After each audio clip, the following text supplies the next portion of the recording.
Call to order the St. Joe City Council of Monday, March 4th. Please rise for the Pledge of Allegiance.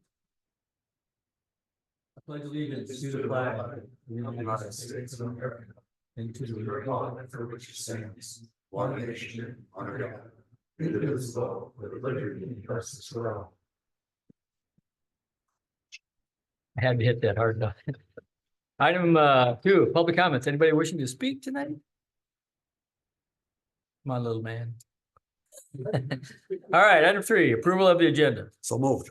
Second. Motion and second to approve the agenda. All those in favor signify by aye. Aye. Opposed, motion does carry. Consent agenda. Move to approve. Second, motion and second. On the consent agenda, I want to pull 4D for some conversation. So motion and second on 4A through C. All those in favor signify by aye. Aye. Opposed. 4D, I'm not exactly sure what, can somebody tell me exactly what they're trying to do here? They're hiring a grant writer and spending $400 to hire the grant writer? I can comment. Correct. Amplify on that. Go ahead. The fire board or fire department has a specific guy they've been using for quite a while to write grants for them Okay, for $400. okay. So that's basically what that is. Yeah, and the only reason I bring that up is because the League of Minnesota Cities has a program called Grant something. And they'll pay you to go out, find a grant guy to do grant writing for you, and they'll pay you like a $5,000 or whatever it is to find the okay. person. So if you didn't want to expend that, you may be able to get the League of Minnesota Cities. So I sent the information to David. And maybe you want to explore versus, I mean, I don't know how in a hurry they are. I hear you. But that's a new program they started last year.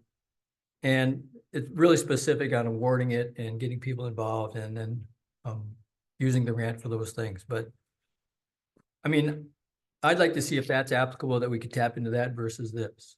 Is there a timeline on this, Brad? Yeah, I didn't recall reading one. like replace, they have to replace it by a certain date, the radios.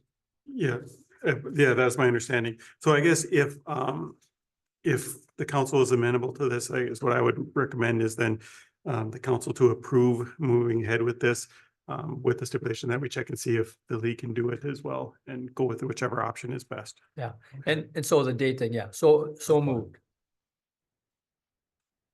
Move to approve. Second, motion and second on 4D. All those in favor signify by aye. Aye. Opposed, same sign. Motion approved. Item 5. Jason from Kinetic.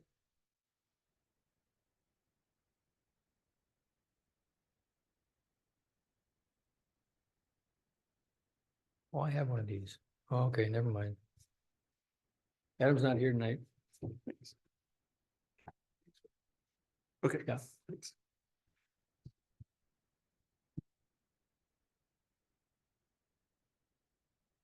I just want to provide you all a copy of the folder that's being used on all of our campaign solicitations. That's what I committed to getting you after our last meeting.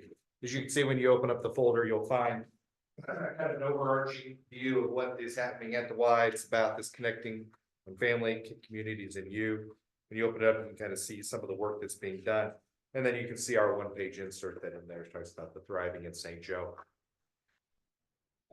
As I shared with you last time, we are in the process of still working to secure a campaign chair. We have a couple of names on the list. We've already made one ask. We're not confident on that just yet. Hopefully we'll have an answer. We have somebody else in the works that we're working on that we hope to be able to secure here in the coming month or so. We're waiting on a couple of contacts to be made for that person. We are seeing movement on meetings being set and asks that are going to be made. As I shared with you last time, we have some foundation pieces that we are working on and are in the process. Melanie from our team is overseeing that process and securing those. We backed away from one foundation, but may lean back into it with the Robert J. Woods Foundation. So we'll see if that can work. There's a lot of other intricacies that work on that from a programmatic standpoint that, you know, the Y would have to be a part of, and probably a large healthcare industry piece just to be able to measure the pieces on it. And I just don't know if probably the dollars are worth it on that side of it to be able to look at. So we'll continue to look at that option and kind of vet it out over the coming over the coming 60 days, just because of the application size of it. Couple things I would say to you is there is talk amongst the donor base at the moment about the project. And as I shared with a few of you briefly, that concerns us a little bit. As the firm who's leading the fundraising side of it, we've had some donors put some pauses on pledges at the moment, just kind of waiting to see what's happening with the project. That starts with one and will lead to into two and lead to three and to four. And so we're working to settle that donor base back down, communicate effectively what's happening, where we're on our projects, et cetera. I would think I will be notifying you each probably via email this evening, is that I will be scheduling a meeting with each of you to meet with Greg Jake from the YMCA in a one-on-one with myself, Greg, and yourself, to kind of just talk about where we are on some things. And if you have questions or concerns at that point in time, I would ask that we could be able to address that here in the coming week. Yes, yes, Oh. yes, Councilwoman. Okay. Yep. Yeah, be both of us. I think it's important for both of us to be there for that meeting. And so that we can help answer any questions or concerns that you may have. There, as I said, we've had some big things kind of happening, and now meetings were being set, and I feel like there's a little bit of a momentum shift again. This would be about our third time going through that, and I can tell you campaigns can't survive that. And so I need us all to be both feet in. And I don't know what that looks like, and if that's our job is to help broker that conversation, then that's our role to make sure that happens. But we need both the Y and the city to be both feet in on the project and really lean into it, right? It's a tidal wave. You can either lean into it or you can let it take you, and we need to lean into it. And so just because we have some significant size gifts, and we have one other 7-figure gift that's out there, and then we have another one getting ready to happen, and probably another one happening. And so my grandmother would say this, and God bless her, she was 98, but she said we all need to sing from the same hymnal. We all need to sing from the same song, and we all need to somehow try to find the right key together. And so I don't know what that exactly looks like yet. If you ask me what's on my mind, that is. And so we are going to work diligently here over the next 48 hours to get meetings set with each of you for next week, maybe even if we have to ladder into this week. Has to be via Zoom, we'll do it via Zoom. But I think it's important that we have these meetings now to get any of these conversations off the table and keep this thing moving, because the desire is there from your community. The desire is there from donors. As someone who led the feasibility study and did all the surveys and the answers and the questions, and as many of you sat on the committee to help make this happen, the community wants it. And so they want some place that they can go to bring their kids and families to. And so we want to make sure that we provide them that opportunity and give them those pieces. And our job is to help make sure we can raise the capital to get there. So we take that very seriously. Any questions, anyone? No, I look forward to the meeting. Yep, we'll get it set. Very good. So, thank you. Thank you, Jason. Item 6, municipal dispensary. Sure, I can introduce this and get some feedback from the council. So this was brought forward. Currently, the state law regarding cannabis authorizes cities to operate a municipal cannabis retail store. The details and impact of this law are not identified at this point.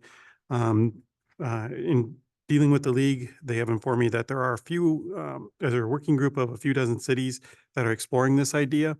And so if, depending what the council wishes are, we can certainly get added to that group and work with that.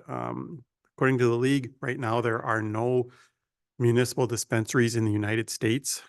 This is something that is new. There's lots of private ones, but not any municipal ones. And so it is quite uncharted and going to be very, very new. And so I guess I'm very happy that our city attorney is here as well to help us. This, because I know that she's been, I know you've been working on this with some of your other cities here as well too. So really tonight, what we're trying to find out is, is if this is something that the council wants us to pursue. And I mean, you say not meaning open, when I say pursue, not necessarily opening one at this point, but is it something that that you would like staff and council and the city attorney to expend some time and effort on researching and seeing if it's something that fits for us? So we guess we didn't really want to go down that road and put the time in if it was something that the council didn't want to do. Bob, How are you gonna research something that doesn't exist in the United States? That's a very good question. Working and that's part of why, from what I have gathered, from the league and from the context there is that group of cities that is interested in doing this is working kind of somewhat collaboratively, from what I can tell, to look at some of these issues, because yeah, you hear the term uncharted waters quite a bit, but this is probably the closest thing to truly going into uncharted waters in municipal government that I've been involved in my career, where, I mean, there is really no guidelines in anywhere that we can find. So You know, I kind of have a problem that the federal level doesn't support the state level. mhm. And that So, is, I mean, it's like, you know, you're gonna sit in the Supreme Court and, you know, is it gonna be a nation Well, issue? other Well, states have dispensaries, not municipal. don't they? Not municipal, Not but municipal. private dispensaries. And they have the same issue with state versus federal. Right, yeah, Right. and Class 1 drug or something. those haven't been challenged, or maybe they have in the courts and it just hasn't gotten anywhere yet, because. I mean, in my opinion, I feel at some point in time. That's gonna be a challenge between the federal government and the states' rights. Right. Right now, from what I understand, the federal government kind of has a hands-off approach and is allowing the states that have legalized to regulate as they will.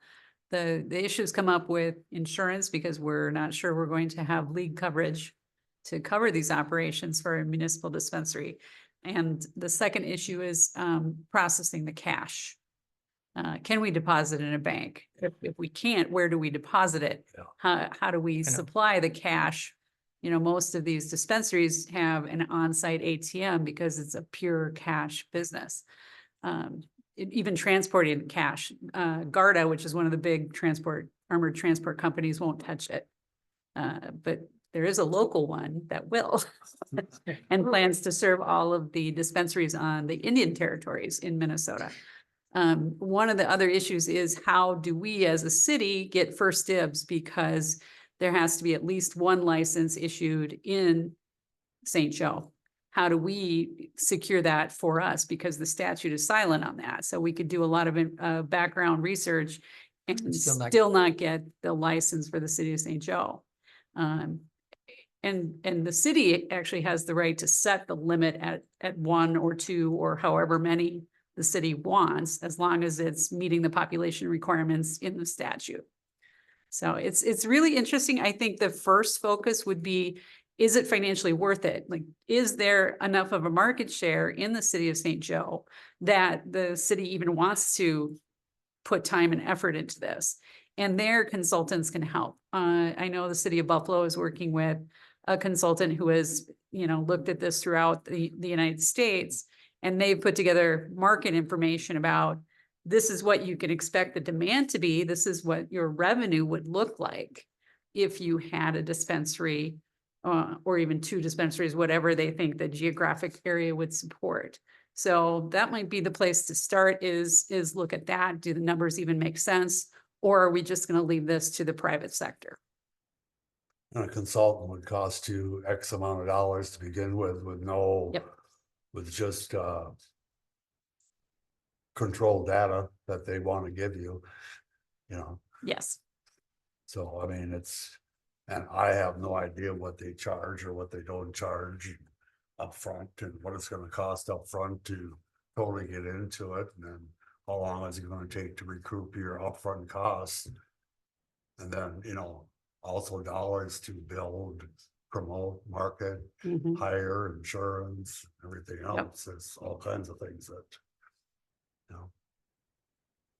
We can do a wait and see. We don't have to hire a consultant yet. Yep. I mean, I'm just thinking, we would not, if someone from the private sector approached the city council to say, I want to be able to open a dispensary, we don't have to grant that. We're If actually we not don't going to. Want to, we can right. say, wait, We're not gonna We'll have, take that under consideration, but we want to look at our municipal options first. And that could be a conversation in a year, year and a half. it actually can't because the city's ability to have a moratorium ends January of 25. So we can't say nobody gets one in the city after that period. We don't have the ability to say, yes, we're going to approve. The state actually approves. We can have a registration system within the city where we can collect a fee and require them to register. But if we don't have that set up by an ordinance, all they have to do is go to the state and the state processes their license and we don't get to say yes or no. And they could open it in city limits. Yep, Yes. yep. Yes. But if we put an ordinance in place and have that set up, then that at least gives us some fencing, a little bit of control. A little bit, because we can establish that we only want one license or two licenses in our Okay. ordinance. We can say, we can establish zoning where we want it to go, at least as far as I know now, we can establish zoning. That might change. So how much time do we need? I thought How that much window- time do we need to get that into place? Well, I think, and Kaylee can correct me if I'm wrong, I think don't we have a moratorium in place in St. Joe? We do. It's, Yeah, we do. I think. I thought we. Is it So- for, We do not not for, currently. not for cannabis? Yeah. Okay, so that would be my first recommendation is Rebecca. get the ordinance in place, because from what I'm hearing, the state is looking at starting to approve licenses within the next 6 months. Oh, okay. I think that window has sailed for us. I think we opted out on zoning and anything else and left it up to the state. If I recall our past conversation. Well, we So from a tabled- zoning perspective, how we left off the conversation at the planning commission level was we elected to stay silent on the dispensary use, where it's just selling of THC products at a store, so like a liquor store, right? So they would have to request a zoning amendment depending on where they are proposing a dispensary in town, and then that would go through the zoning amendment process. The stores that can sell THC as a side product, so like your Quick Trips and things like that, would just go through our standard licensing through the state for selling that, where they have to keep it behind the counter and things like that.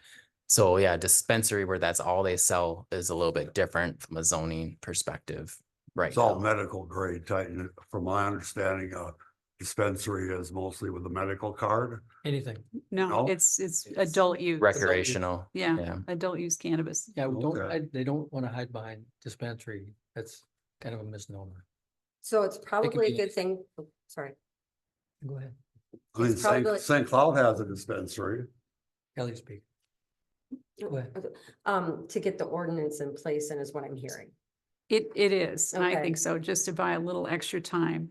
And I don't know what, all of you, but I would probably get behind that then, because then that would give us a little bit of control. Somewhat, I guess, and to see what's coming down the pipe. Yes. So I guess on that note, I know Councilmember Stepaniak could not attend tonight. He's out of state, but he did provide a text. And he did say that put in there, if we want to read his comments at the meeting, he is fine with that. So he states what he wrote is we should 100% be following what's occurring in the Minnesota legislature and gather as much information and research as possible. Being as we don't have a municipal liquor store and we don't want to disrespect current alcohol purveying businesses in our community, a municipal dispensary would be an enormous cash cow for our growing city. We're at a tipping point of growth and we'll need a lot of money to build out the infrastructure and desirable community we want. It'd be better to be one of the first and be a sought after forward thinking community than try to join in on the idea as the 100th city in the state. I wish I could attend tonight in person because I've been following the League of Minnesota City Cannabinoid updates, as well as sitting in on Zoom meetings with other metro cities that are prospectively looking at starting municipal dispensaries. So that is Councilmember Stepaniak's comments. I kind of feel the same way. I think if there's an opportunity where we can collaborate with other cities going in the same direction, that we should spend some time in addition to watching what the legislature does in the Office of Cannabis or whatever it's going to be called. I mean, it puts us in a better position if we can create municipal dispensary and even with all the issuance of insurance and all the costs that go with it. I still think it's good to be upfront about it and do the research now versus waiting until everybody's, kind of, until we're following somebody else. So with that, again, I lean toward continuing and I don't know all the cities. I know Osteo's already claimed they're gonna do it. So they're like leading this charge of 7 or 10 cities. I think we should allow staff, David, to continue to communicate with them and come back with information as necessary. Under ordinances or things like that, is that what you're saying? Well, really just to follow it Yeah. and see where it goes. Well, They're- I'm just a they're- little nervous in the sense of that if it's a little too late and then we don't have any control and then we've got, 10 businesses Oh, I instead see what of. you mean. You know what I mean? yeah. I have absolutely no problems, supporting, this watching and seeing, but I think we need to build some fences too for, to make sure that we don't have, anybody, 5, 10 setting up, but that we already get that situation saying, we'd love it, we would love to have 1 or 2, and we will accept that under these circumstances. And still listening and following what everybody else is doing. You could probably reach out to that working group to say, do you have ordinances in place? Yeah. What have you Well, structured so far? I guess if I may, I think there's really kind of 2 things here. The first one would be if the council is supporting of that, to bring back for council approval, a moratorium for issuing licenses for any type of dispensary for that. Then that buys us some time, because it looks like we can run it through, correct me if I'm wrong, through January 1st of 2025. Correct. Okay, so we could put that in place. That gives us some time, then there would not be another one that would be opening up, and we could follow this and kind of see where it goes, because I really don't know where this is gonna end up. It could be. I don't either. I just think it's better to be in front than behind.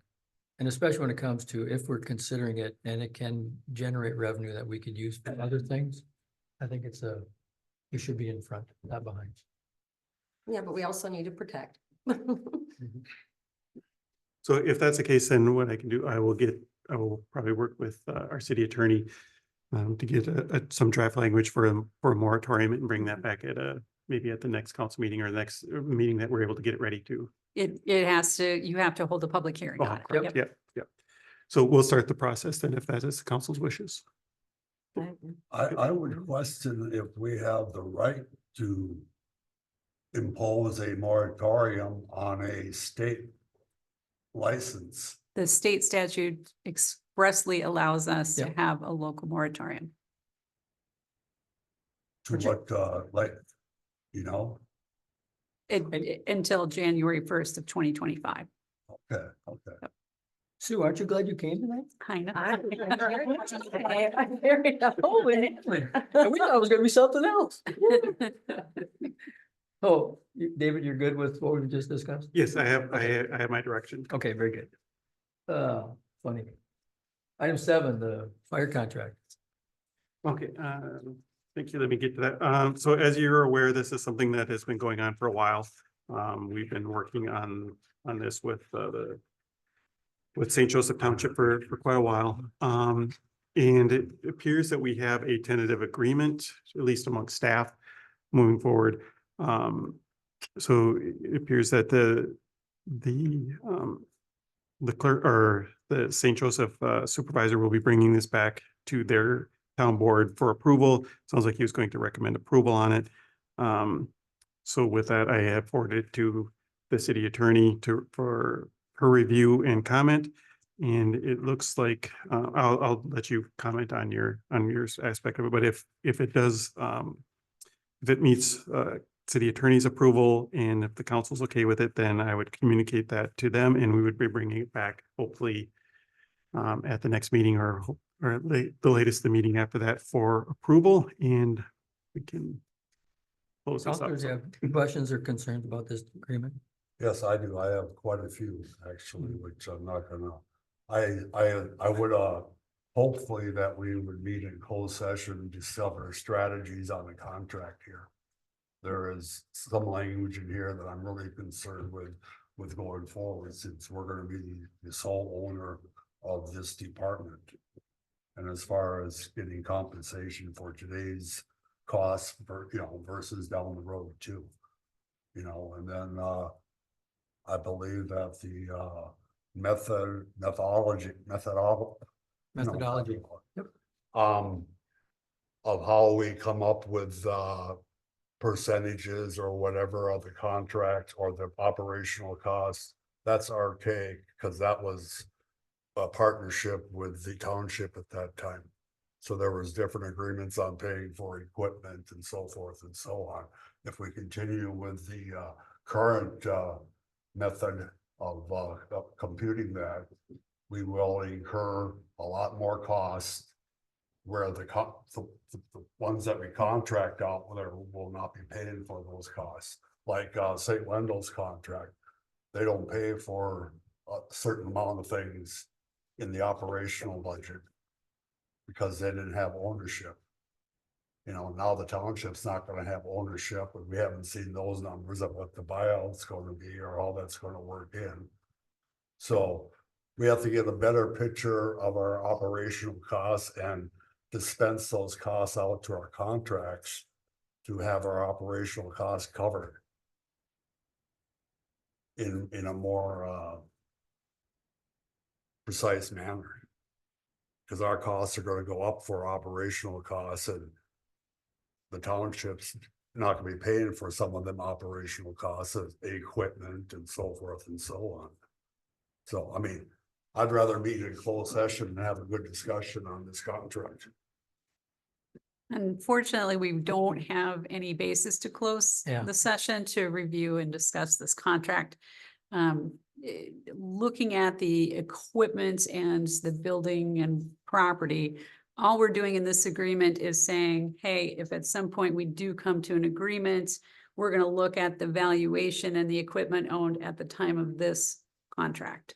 So as we go further and further away from, and I believe it's, isn't it January 1 is the date? Yes, Yeah, that is so correct, it'd be as of, or December 31st.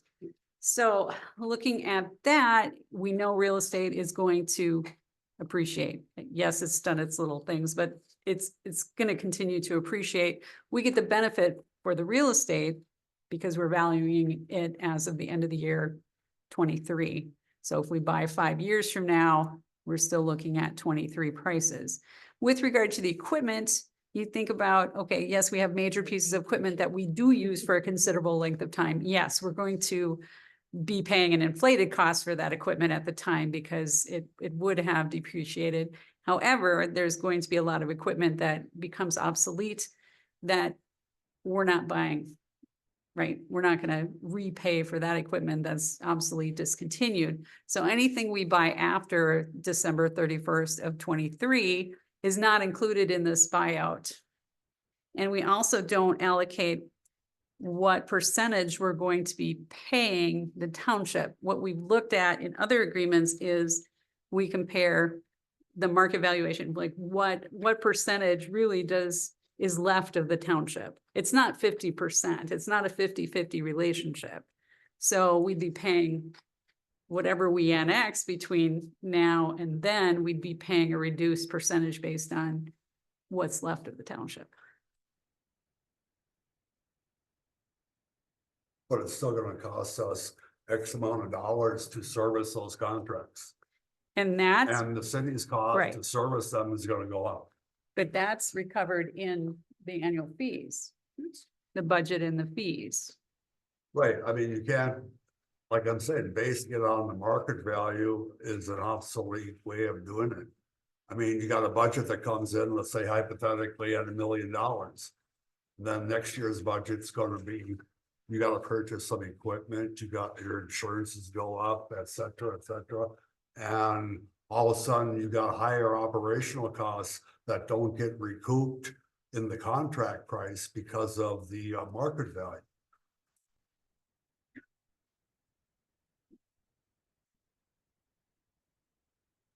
So I mean. Yeah, so right now, so when we originally went into joint ownership with the township, they were about a 60% owner. And we were about a 40% owner. fast forward to today, we're about a 60% owner. They're about, their share of what they're paying in the market is about 19% for 2024. So you're saying that as we continue to grow, maybe they don't grow at the same pace, our market value share would be, continue to grow, that percentage could Right, grow. and it would reflect upon what we get back in contract. So we'd be paying more. And, charging a nominal fee for the contract.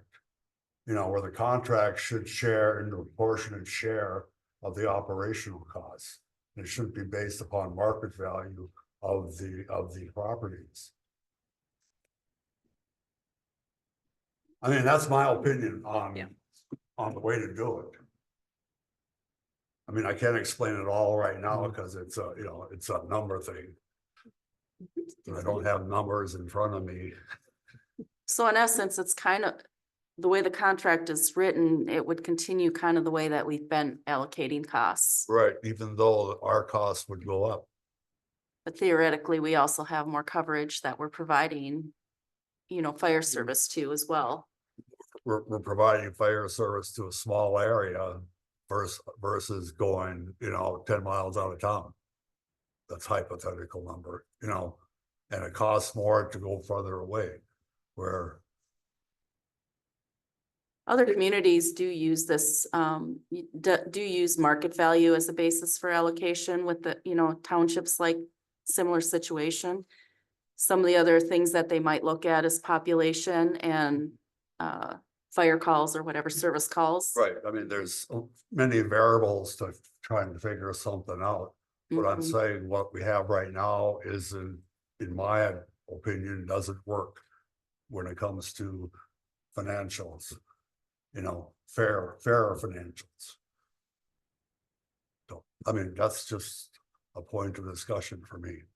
David, did you have a comment? Well, I guess, Lori did allude to it. What I was gonna bring up is really the two main ways that I've seen it allocated. One is with the market value, breaking out as far as the assessed market value in each area, and then you get arguments to if it's a heavier rural area, does that include what market value do you use for bare land? Does that get included into that, fields and that kind of thing, or is it just property value, meaning like structures and that kind of thing? The other way I've seen it broken out is by service calls. I guess I'm less enthusiastic about a service call type of breakdown because it depends on what type of roads are out there. If you include car accidents, those types of things where the fire department responds, and then that can vary greatly per year. So it's harder to predict what the cost would be on that. So that being said, the market value is, from my experiences, are by far the most common way to allocate the breakdown. In any type of situation like this where you have a service contract with another entity like that, you can argue you win in some and lose on others, some aspects of it. So it's you kind of have to look at what's the best overall option for us. So that's really up for the council to decide. I do know that this has been an issue that has been ongoing for quite a while. There's been a lot of negotiations back and forth with it. And I guess where I'm coming from is we're, I think, probably closer to an agreement than I think we've been in quite a while. And so I think for that reason, maybe we should look at moving forward with this and try to close it out, because I really don't want to keep extending this time and time again if we don't have Well, to. I mean, I don't just want to close it out and, not being fair. No, I understand. And then there's another part in the contract, I'll just allude to it a little bit, where the township reserves the right to charge its residents for calls. Mhm. That's something new I had never seen. That's allowed under statute. And some some cities will do that as well. I mean, cities do have the right to charge for fire calls as Right, well. but we We just don't. opt not, we just have That's been opted a not to, point. yep. That's been a point of discussion. Yeah. But we don't. But we 'cause, don't. Taxes pay for that supposedly, just like they do roads and everything else. Yeah, and I will say again, that's something where I do have some experience in with fire departments and city-run municipal ambulance services where we would bill out for those types of calls. And I will tell you, it is not advisable, in my opinion, because the collection rate on it is very low and a lot of staff time gets spent on trying to collect these outstanding bills, particularly when you're dealing with, if you're responding to accidents on the roads. So you're dealing with people that might live out of state and in different, and you're dealing with. I'm insurance not companies. supporting Yes, yeah, no, so- that clause. yeah. I'm just saying So- that it's something that I don't like in that Yeah. contract. So I guess, And then it's a 10-year contract. That's Mhm. another thing that I don't really care for. What do you want longer? No, because I mean, you don't know what's gonna happen in 10 years, Mhm. financially or And that was something that I know that the township was pushing for, and I think is something that we had looked at, maybe a potential concession or on the city part of it is because. For example, if we would sever with the township, they don't have a lot of options for. Replacing our fire service out there, so that's something that they were pushing back for, that if we did that, then they wanted enough time to be able to set something else up rather than. So which is why they push for the longer term, and I understand why they did it. Whether or not we agree to it and want to do it or not is debatable, but I understand why they pushed for it.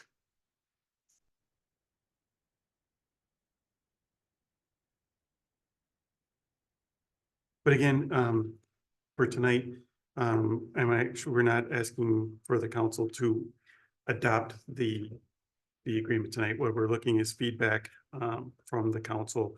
The same thing that the townships are going to do. They're going to get feedback from there. And if there's any potential last minute or little tweaks to it, we would want to work on that. And then we'd be bringing it back for adoption at a future date. So I would like to see the equipment agreement.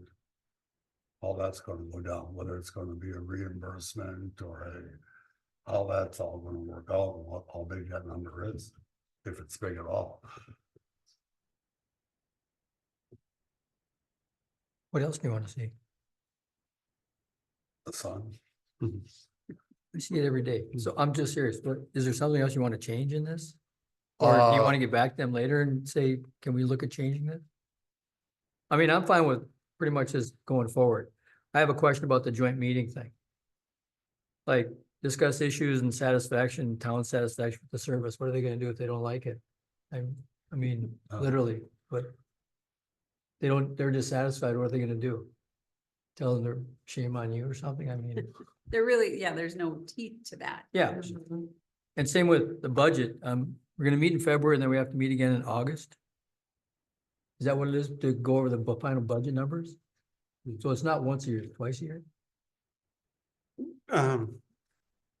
City Attorney, if you want to take that, but my understanding of it is, we would be looking at the upcoming year and I could be wrong, but my understanding of it is then why we look at it again in August is because typically that's when we're going through our budgeting cycle. Yep, I get that. And putting that and we'd have a fairly good idea what we would be charging or what the budget for example, 2025 would be here in August of this year. The purpose of the February meeting is because they have their annual meeting in March, so if they have some indication from the fire chief of, you know, a large initiative that might be coming down the pipe, they at least can prepare for that a little bit before their annual meeting. Okay. Does chief have to provide reports? Like he supplies to us? To them as well? I mean, I don't know. I think at Kind of a these meetings- satisfaction at or- these 2 meetings a year, he Mhm. does need to present, present at their township meetings. Okay. That's my understanding of it as well. Yeah, Well, I mean, the township. Bob, Kevin speaking now. I'm comfortable with this market value formula. Okay. And with the progress that we've made on this. I do think that 10 years is pretty long. So if that can be looked at, doesn't have to change, but if it could be less than 10, 7 or 5 would, just for my, so much changing in the whole area of what we're gonna look like as a fire department, and how we deliver service several years down the road. So 10 years sounds too long.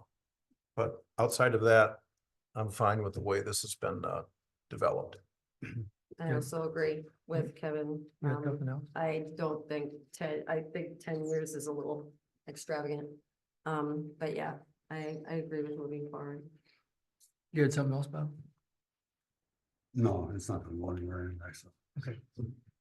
So the other thing I was gonna ask, how does this contract align with the fire study we're doing? Yeah. I mean, where is the fire study even at? The fire study has been remanded back to the consultant with some updates and some new clarifications as far as what was expected out of the contract. I know the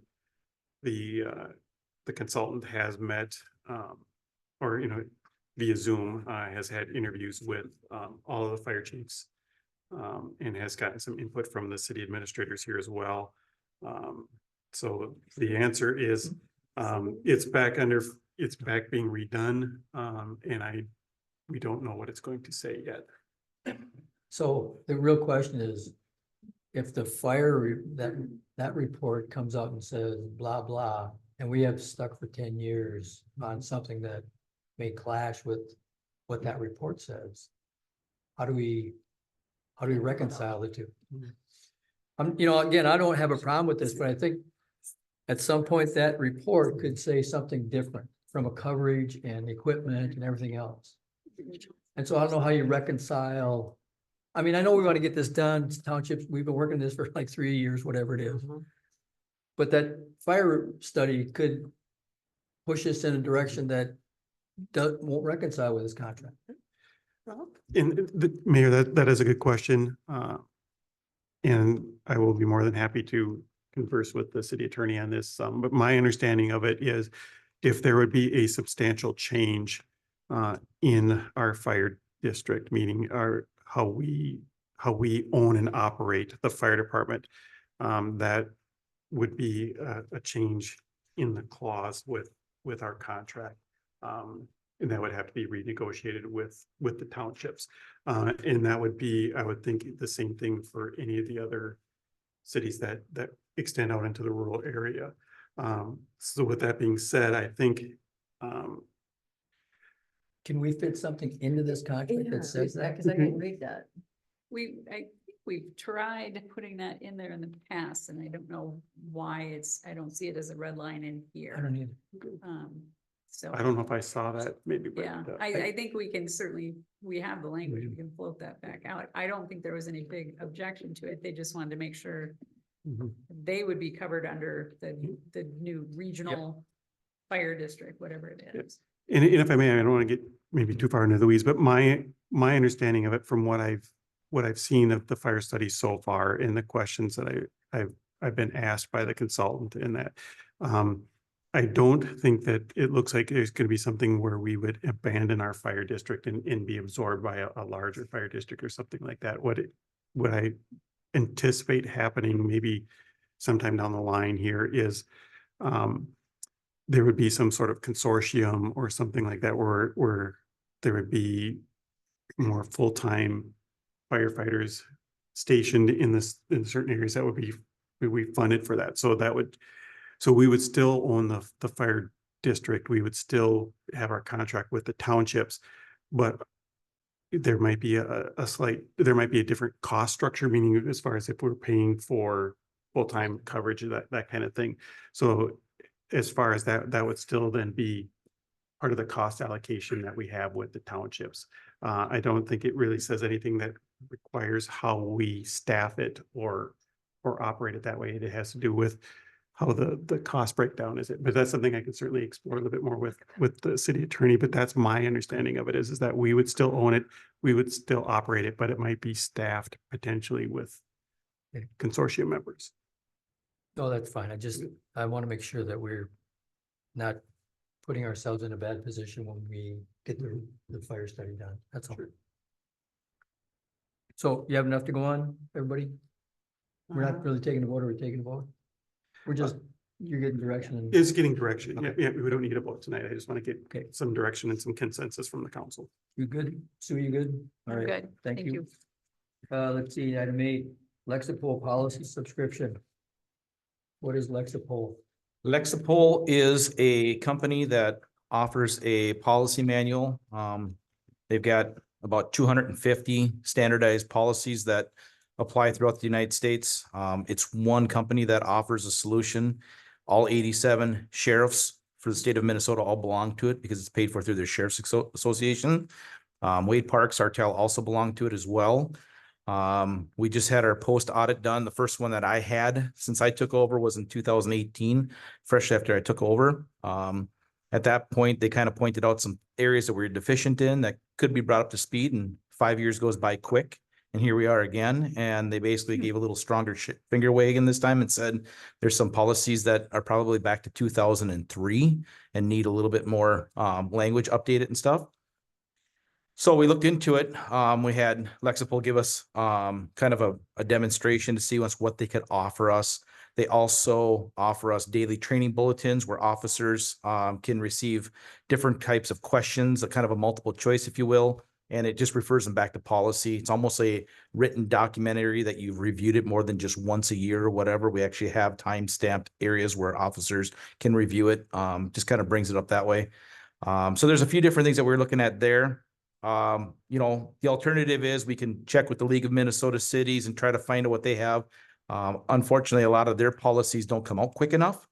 And the other thing is you can always go and do what a lot of area chiefs have done in the past, where they start surveying everybody else and see what they use and then try to put your best foot forward. This company would come in, be done with it, and we don't have to even deal with it at all. So that's kind of the overview of it.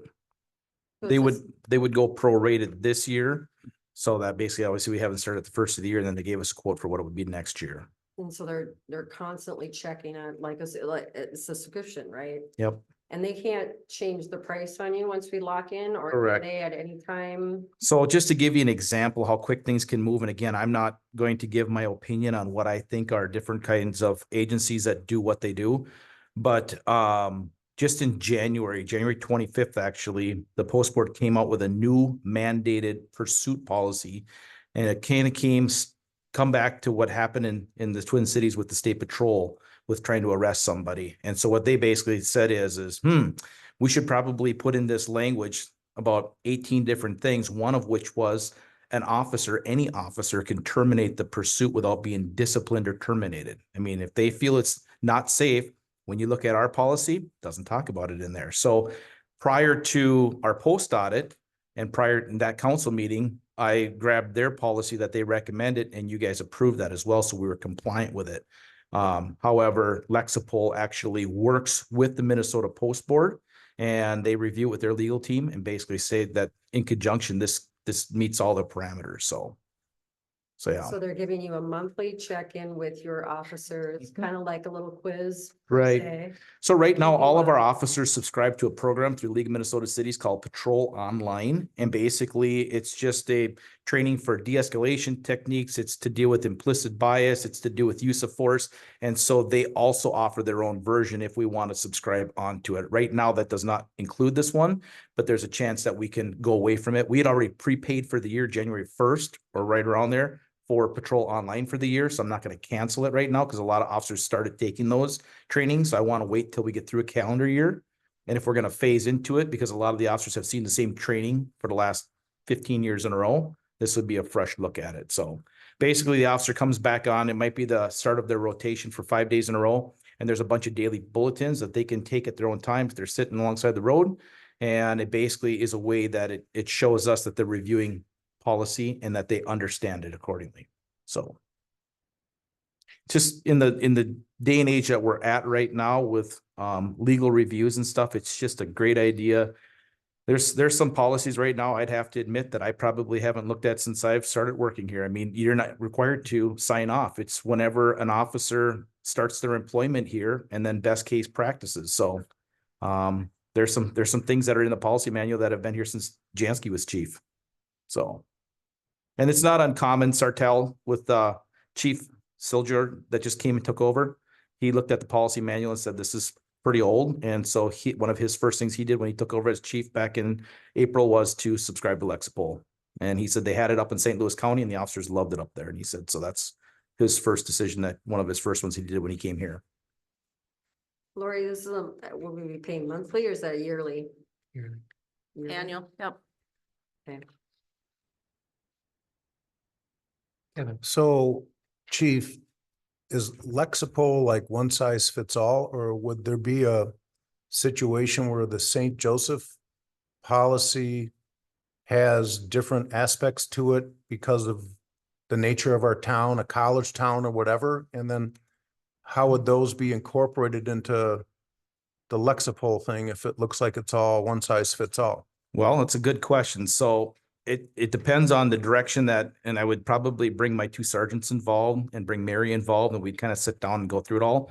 So you have the option just to take the one size fits all. Sartell, I'm not saying what Sartell's doing is the way St. Joe's going to do it, but they're taking a 6-month introduction type deal. We're going to phase it in policy by policy, and they actually they formed a committee of patrol officers to ranking officers that are going to sit down, meet every so often, and they're going to actually tailor each one of the policies to their specific town. During the sales pitch, if you will, we were advised just to be careful about getting too city specific, because once they come out with updates, you're going to spend a lot of staff time trying to tailor it. Like we may have a college or we may have a bridge or something to that extent that is unique to St. Joe. And we don't have to accept or use any one of the policies that are there. If for some reason we decide to have a drone program suddenly overnight, we don't have a drone program here. We don't have a drone policy and how it can be used. With Lexipol, it's one of their 250 policies that are there. They actually had a county in Minnesota that didn't have a life jacket policy, and they went out and created a policy for them. And so what they will do is actually tailor it to the city, or we can just take it as it is. And so they have like 38 what they call critical policies, probably, you know, deadly force and all those type of deals. And then they have other ones that are high risk as well. That might be, you know, whatever type of deals, use of batons, taser, everything else like that too. But basically what I look at from a chief is, and it's not that you can keep tabs with everybody in the state, but if we're going to go back somebody on a call, say Wade Park or Sartell, or the county's going to come in, we're basically all utilizing the same policy book right now. And that's probably one of the biggest selling points. Does Painesville use it? No, but the amount of times our officers go there, we just don't deal with it. So right now we'd all be on the same page. So. And the cost of this? It's prorated this year for about, what was it, like little over $6,000. And then basically next year they would go up to whatever it was, like 8,900. So, and basically all it does is it's like a cell phone subscription or whatever it is. Whenever new policies come out, they said there's some agencies nationwide that have subscribed, got their policy up to date, and then walked away from it and said, there, we're good for this year. But as a liability feature, it's kind of tough when you're going to update your policy and then not stay current after that. So, you know, Kevin's smirking, but it's going to cost $9,000 a year. Yeah. I move to approve the new policy, the police policy manual. Second. motion and second, the new police policy manual. Is there a budget line item for this? There will be. Well, I mean, is it coming out of thin air or is it coming out of a certain, We did identify items from the capital budget on how we can pay for this. We're changing some things in the admin department that operationally, that is moving the need for some of the equipment that we have. And so we're gonna use some of that capital reserve that we have set aside. so you're towards moving this numbers around in the current budget to pay for this? to get 2024 taken Yeah. care of. And next year will be a new line item. another thing, just so you're aware as well, before any of these policies take place, they're still going to be coming before the council for you to review. Whether some like to review policy or it's not their cup of tea, it still comes before you, before we make any changes. And if they come out with any updates They don't just change our policy for us. They give suggestions. We can turn them down or we can bring them to the council. So you probably would see quite a few more policy updates than you have in the past, just because people are actually looking at this more frequently. So I have just a couple of questions. Number one, who has access to Lexipol? All your patrol officers? They'll all So get- they'll all get a yep, there'd login? be different user levels and then admin levels, of course. So it would be my vision right now is that myself and probably Mary would have access to the administrative sides, just because she knows everything from data privacy way better off than having too many fingers involved. But I would definitely use my sergeants to give me input on, patrol techniques and everything else that they're seeing out there. Okay, is this contract include maintenance updates, software updates? Everything. If lost my train of thought there. If we, and I'm gonna compare this to like League of Minnesota Cities, if they put out an ordinance and we adopt it, we modify it, and same thing. That's ours then, it's not part of this one size fits all. How does that get updated and modified then? If you take a policy and says, I'm trying to make it fit for this situation, just like Kevin was asking, and then you modify that policy for St. Joe, that's not part of their update. We'd have to then start maintaining that ourselves, correct? I would think so. I mean, just like an ordinance book, Yeah. we take some from League of Minnesota Cities, we put it in our ordinance book, and then we have to maintain it. Right. So those one-offs, if we would do that, who then would be responsible for time stamping those and looking at? Yeah. I I'm mean, not saying we would. Right. I'm not saying we would, but that's kind of like an ordinance book. Mhm. It's out of date the minute you write it. kind of thing. Not totally, but. Oh, I agree. I think, like I said, I don't want to exactly be a Sartell, but at the same token, I think it's Yeah. important to recognize our demographics with the Yep. colleges and stuff. However, at the same token, you can almost get too tunnel vision where, then like you said, all of a sudden you're responsible for when a new update comes out, making sure you stay that same path. So, Yeah, I think there's probably a happy medium. I don't know what it is. I just think we're Mhm. kind of, like Kevin said, we're kind of unique. yep. We certainly don't want to look at all the policies, but at the same time, I've been in a situation software, we modified a bunch of stuff and all the updates to the regular software go through clean and well, and then we'd have to go back and retrofit everything else. It just takes a long time of maintenance internally, so. I think in Okay. the 24 years that I've been an officer now, we've gone from the concept of a police policy manual as being a guidebook to more of a, what you should or shouldn't do is more of a best practices and Okay. highly encourage what you should or shouldn't be doing. So. Very good. Those are the only questions I had. Motion and second approving the subscription to Lexipol. Any other questions or concerns? All those in favor signify by aye. Aye. Opposed, motion carries. Thanks, chief. Item 9, Ryan.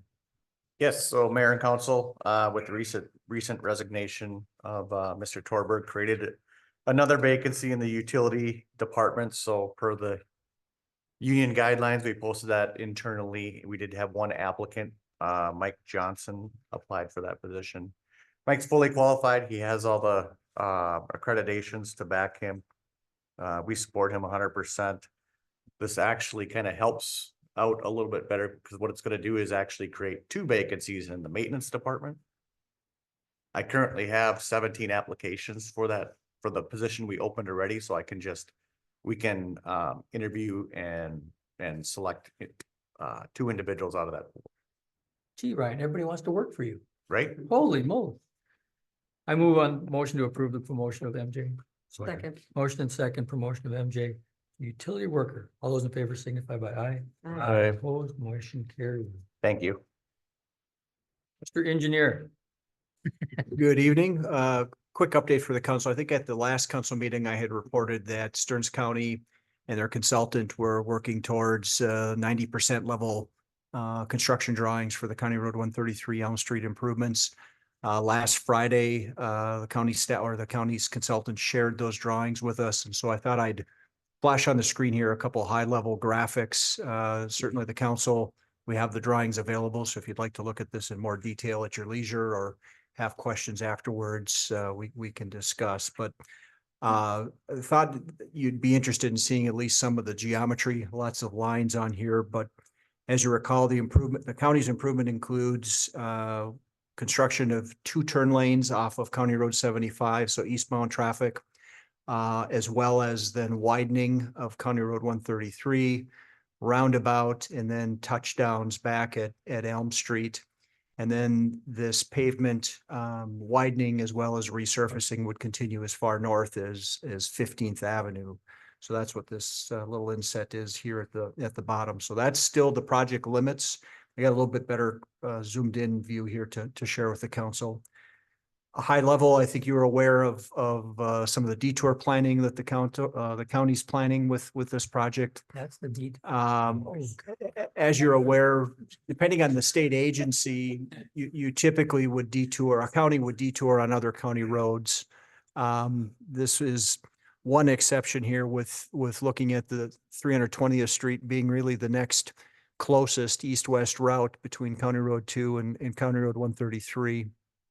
So I thought you'd have interest in this. The county has told us, that they would not begin construction of this project until the bridge improvements along County Road 75 are complete. So we recognize that having both projects, I think would introduce a fair amount of chaos that we'd like to avoid. Hey, So I'll zoom in here on this drawing so that you can see this a little bit better.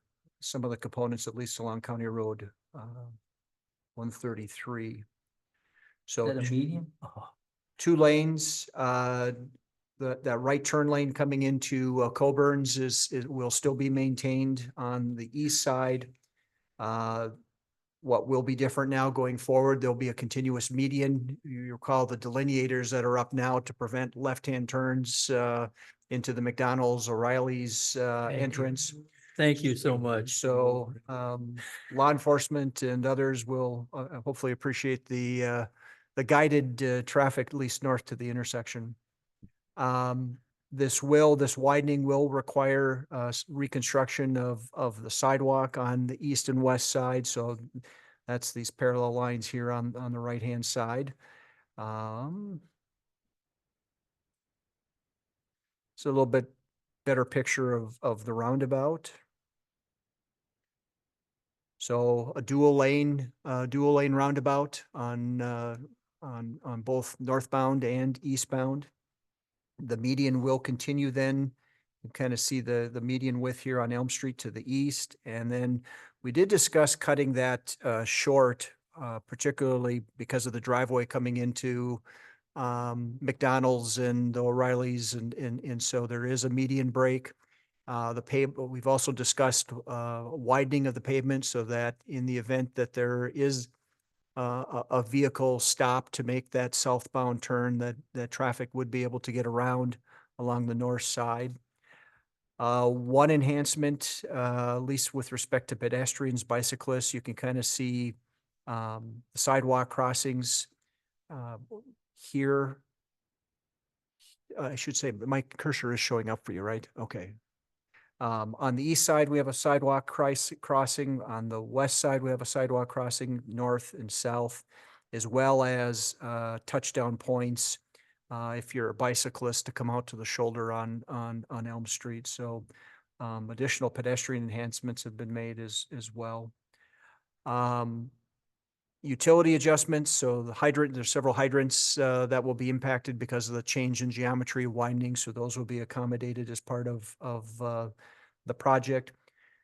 St. Joseph's share, if you would, of this project is the local leg. So Elm Street is considered the local leg. So our participation amount is the east and west leg of Elm Street, as well as the sidewalks.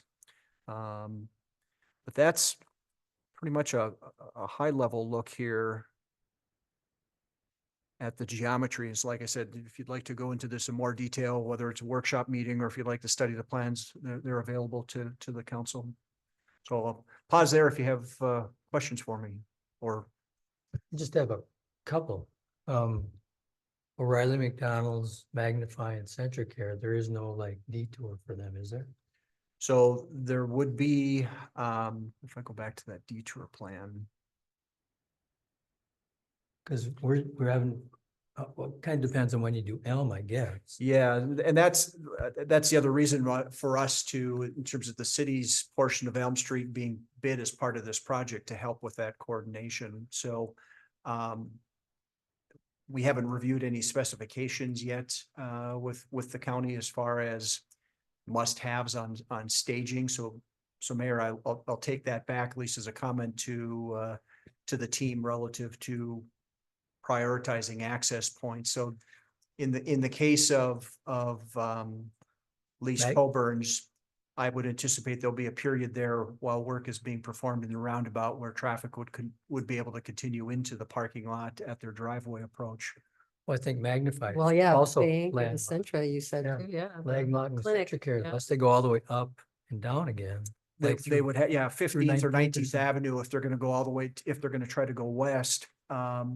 Yeah. I would anticipate while the intersection is under construction, though, since we won't have to worry about southbound traffic, we probably would be able to allow use of those driveways. Right now where the delineators are, those may be able to come down. So that's a detail that I'll have to discuss with the county staff. Has business in that corner, that area been notified or seen these plans? Well, certainly those that the county's pursuing right-of-way acquisition, Okay. the county staff have.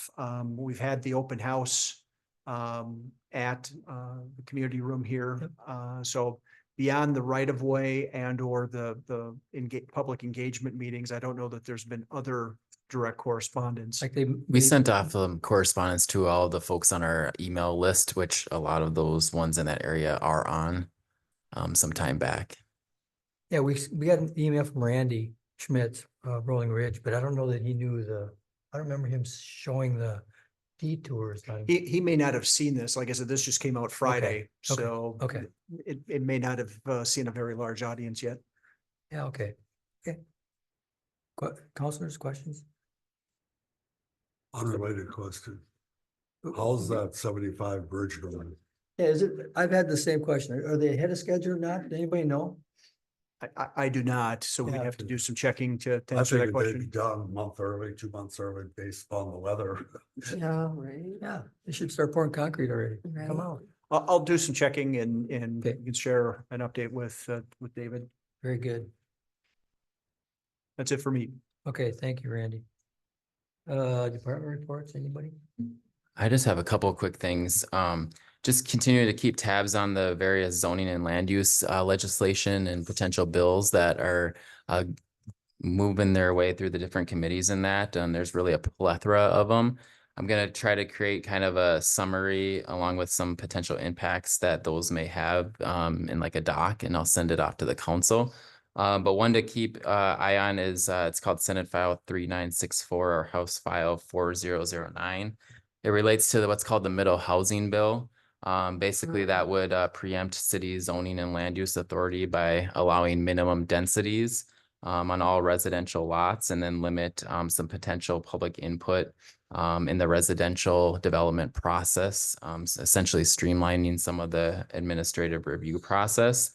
And specifically, that could potentially, the way it's drafted now, permit up to 4 potential housing units on any lot within a half mile of the commercial downtown boundaries, regardless of zoning district, or up to 2 housing units on any residential lot outside the half mile boundary. So essentially duplexes in any part of the city.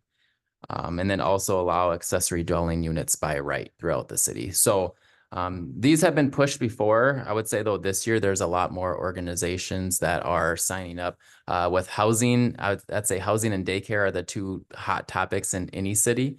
So I think there's stress on these, to get something passed or done. So you're seeing a lot of advocacy from a variety of different organizations in regards to these bills. So, but I'll try to send a summary out to the council on some of these other ones in that too. Did you get the action alert from CGMC? I might have. Yeah. Coalition, Yeah. yeah, I can't Because- recall. It highlighted exactly what, everything. yeah, really the homeless or nonprofit housing really eliminates the zoning across the city. They can build anywhere, anytime, and we can't use zoning as a way to stop them, which is really important. But so, yeah, good on, I mean, I can send this out too. It came from Elizabeth, who's working the land use and annexation thing. But thanks, Nate. Very good. Anybody else from the department wants to say anything? Yeah, I have a request from the Winter Walk. People, they would like to leave the lighting on the trees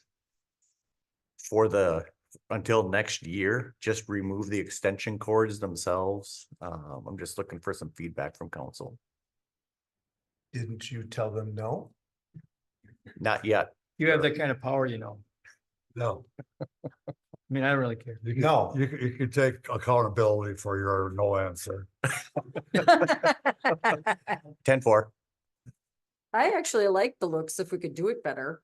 You know, I mean, be more consistent and leave it on all year. Well, I I think think the they look lights nice. at the winter are very nice.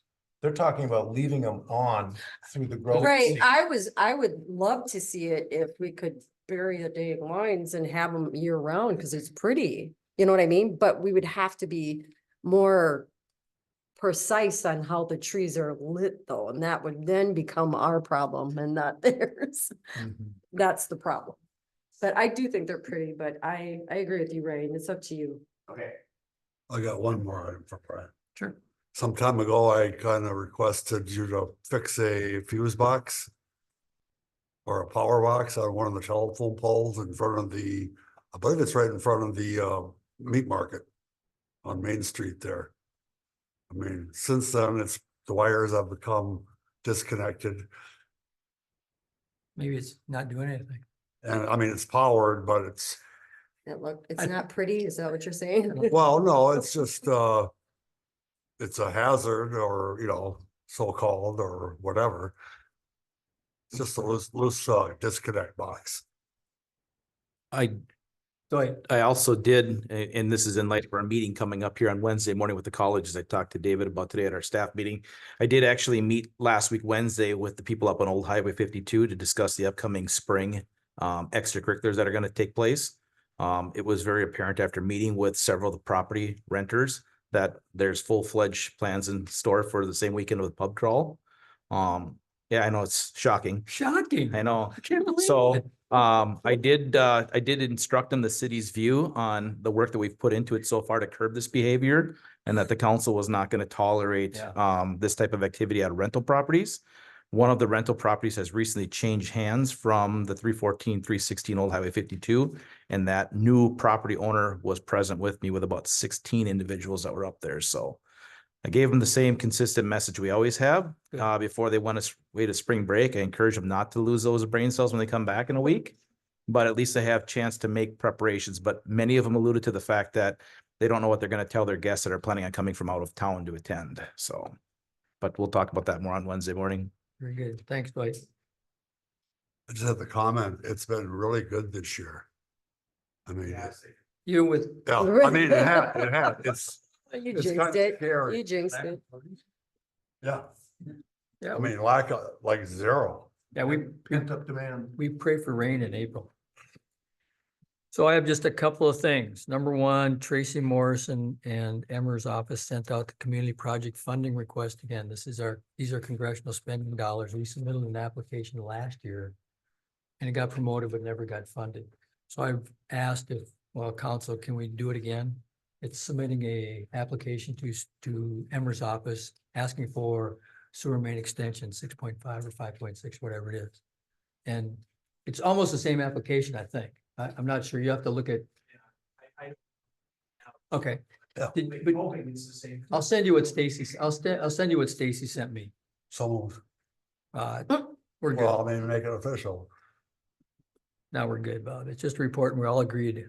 League Associates Day on the Hill is March 7th, so I'm meeting with all our legislators and then a couple more on that day.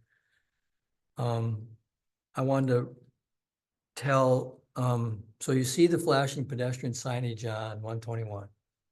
Okay, and I talked to President Brees about this, and no, administratively, they didn't put that in. The Student Senate had some money left over from COVID or from the pandemic.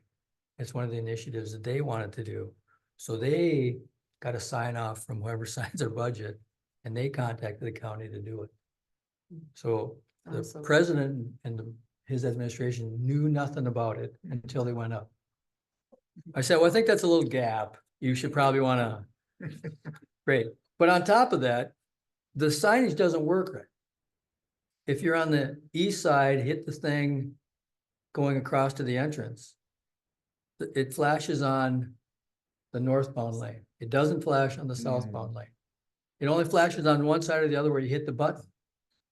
So, and I know that because I was on one side when they hit the button walking across. And mine didn't go, but if you went through, the other side was flashing.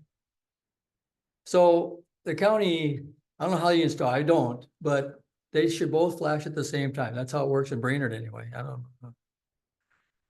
That's all I have. Anybody? I just had a concern or a Yeah. comment. January 1st, I had sent out an email because we had talked about the survey. And after talking with David, so thank you, you're gonna be putting that on our work session. But just a concern to be able to, now that we've got a lot more businesses going up on the other side, is to kind of reevaluate that crossing again in some shape or form. So mean I the appreciate that. Over 75? Yeah. I know, but we do need to address it. We do need to start at least having a conversation about it, just because Agree. if the mill's going up, Yeah. we've got O'Bink building, we've got, it's starting to build over on that side, and I just don't want to hear about a death. We almost had one already, and so I appreciate that bringing to the work session, so thank you. Okay. Item 13, anyone? Oh, sorry, Bob has one more question. Yeah, parking restrictions, like to lift. Oh, yeah, hey, sorry, I forgot, thank you. You want, Lift parking restrictions till November 1st, and between now and November 1st, maybe come up with a different, winter parking ordinance. okay, so, Brian, you okay with that? I Dwight? support lifting the Dwight, you okay with that? restrictions. Yep. You can tell your officer. So is that effective starting right now? So nothing tonight then? Right, Just want to make sure. Okay, Yeah. perfect. And maybe, I'm gonna park on the street. hey, look, we. I'll be in post tomorrow to something get on my the site or tickets. something? Okay. Very good. Yeah, I mean, this winter's been weird, but. Okay. Item 13,